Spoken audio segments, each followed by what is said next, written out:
Bonjour et bienvenue dans ce premier épisode annuel de IVG Internet Video Game. Aujourd'hui, je suis en compagnie de deux invités très spéciaux parce qu'ils s'y connaissent vraiment en jeux vidéo. Bonjour à toi Guillaume. Salut Damien. Ça va bien? Ça va, bien installé. Et je suis avec Hugo. Comment ça va Hugo? Ça, nickel.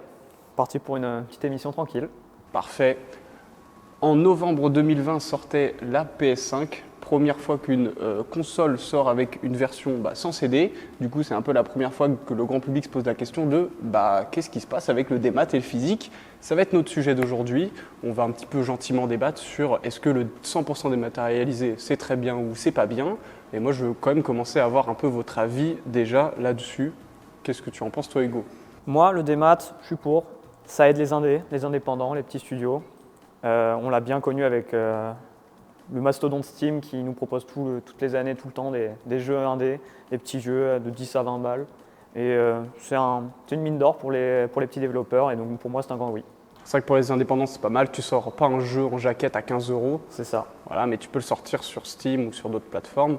Toi, c'est quoi ton lien un peu avec le physique et le dématérialisé, Guillaume? Contre sur les gros titres, parce que ça sert absolument à rien, mais je rejoins Hugo sur le côté pour. Ça permet de découvrir des petits jeux qui n'ont pas les moyens de se payer la presse pour se retrouver dans les grands magasins, quoi. Très prochainement, il va y avoir les Game Awards, donc l'équivalent des Oscars, mais dans les jeux vidéo. Est-ce que vous avez pu un petit peu voir les catégories et qui a été nominé? Légèrement, alors de tête, il y a Alan Wake qui n'est qu'en dématérialisé d'ailleurs, clin d'œil, pour être le gagnant des Game Awards.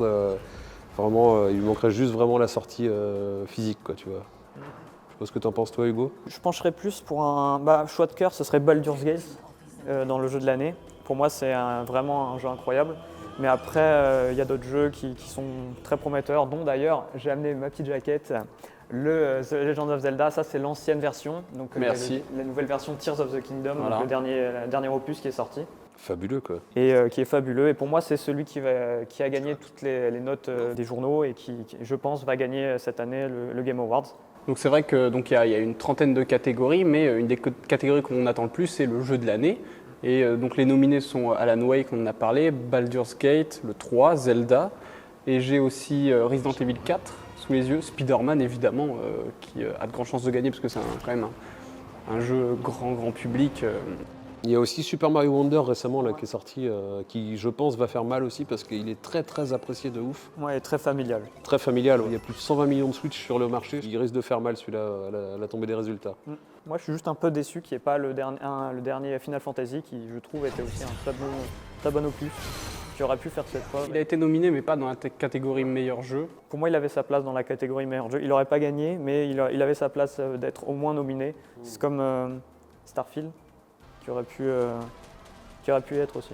J'ai une petite dernière question, c'est plus pour toi Hugo. Best eSport Event pour toi, qui va gagner? Pour moi, c'est celui de Blast à Paris, où j'y suis allé, c'était exceptionnel.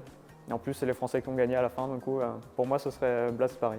On te l'espère. Merci à tous d'avoir suivi cette émission annuelle. On se retrouve l'année prochaine sur Internet. N'hésitez pas à nous suivre sur cette plateforme. Merci pour l'invitation. Et pas de souci, ça fait plaisir de vous avoir deux mastodontes du jeu vidéo dans mon émission. Merci à vous, n'hésitez pas à mettre un pouce. Bonne soirée.